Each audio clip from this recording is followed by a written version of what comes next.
देखिए, मेरा जन्म हुआ था 1926 में 28 मार्च को जी। हालांकि ये भी गांवों के हिसाब से अंदाज की साल थी। एग्जैक्ट में नहीं कह सकता कि इसमें कितना सच्चाई है, कितनी झूठ है। जी। मेरा गांव भरतपुर ज़िले में वैर तहसील में एक मुड़िया ललता गांव है जी। उसमें सभी जातियों के लोग रहते हैं।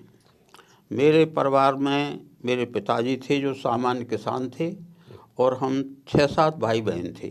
6-7 भाई बहनों में सबसे पहले मुझे ऐसा लगता है कि उस तहसील में मेरे पिताजी ने मेरे बड़े भाई को पढ़ने के लिए अपने गांव से बाहर भेजा था।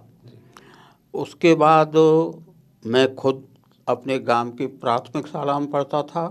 2 दर्जा तक मैंने उस गांव में पढ़ाई की। उसके बाद मेरी एक विधवा बहन थी सेवर, जो भरतपुर ज़िले के एक गांव में, वहाँ जाकर मैंने 4 दर्जा की पढ़ाई पूरी की।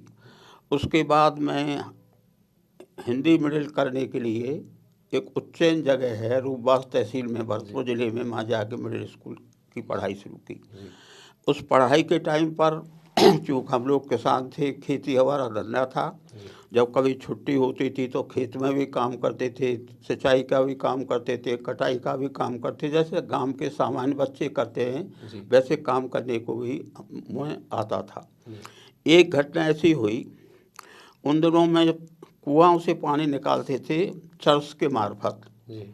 तो मैंने, हमारे गांव के एक दूसरे साझेदार थे, वो तो थे पानी लेने पर, और मैं पानी की बैलों को चलाता था। उन दिनों में उसको जो कहते थे वो गोन कहते थे, गोन की तरफ बैलों को चलाता था। हुआ जल्दी में क्या कि मैंने जैसे झटका लिया, मैंने जल्दी उसको खोल दिया और उसका नतीजा हुआ जो आदमी पानी ले रहा था वो कुएं में गिर गया। लेकिन दुर्भाग्य या सौभाग्य से वो आदमी जिंदा बच गया। वो हमारे गांव का आदमी था। उसके बाद फिर मैंने गांव में डर की वजह से खेत वेत में भी ज़्यादा जाना कम कर दिया। उसके बाद मिडिल करने के बाद भरतपुर में, उस समय केवल भरतपुर में एक हाई स्कूल था भरतपुर ज़िले में।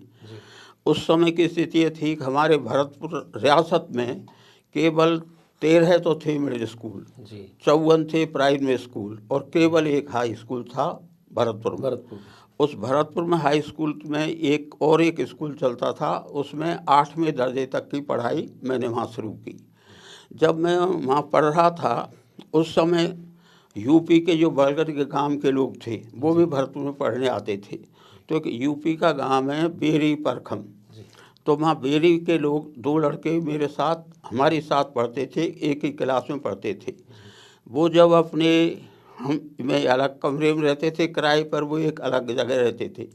पर जब उनके बाबा आते थे तो हम लोग उनसे मिलने चले जाते थे। उस समय यूपी में कांग्रेस का प्रचार होता था। हम लोग ये भी नहीं जानते थे कांग्रेस क्या है, कांग्रेस क्या है, ऐसा कुछ हम जानते नहीं थे।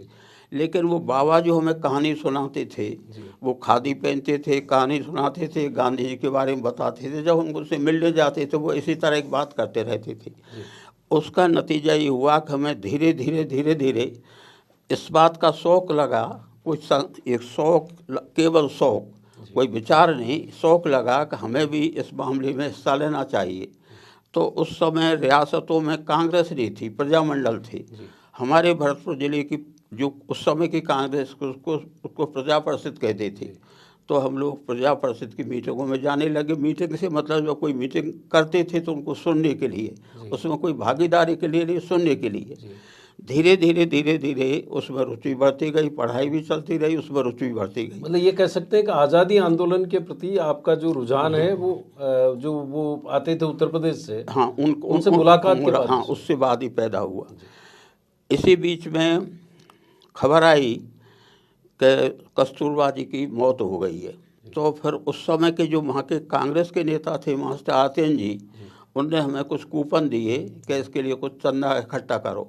अब मुझे याद तो नहीं, पर थोड़ा बहुत विद्यार्थियों से हमने उनको चंदा दे के शुरू की थी याद। उससे थोड़े प्रजा परिषद के लोगों के बीच में आना जाना शुरू हो गया, जान पहचान हो गई।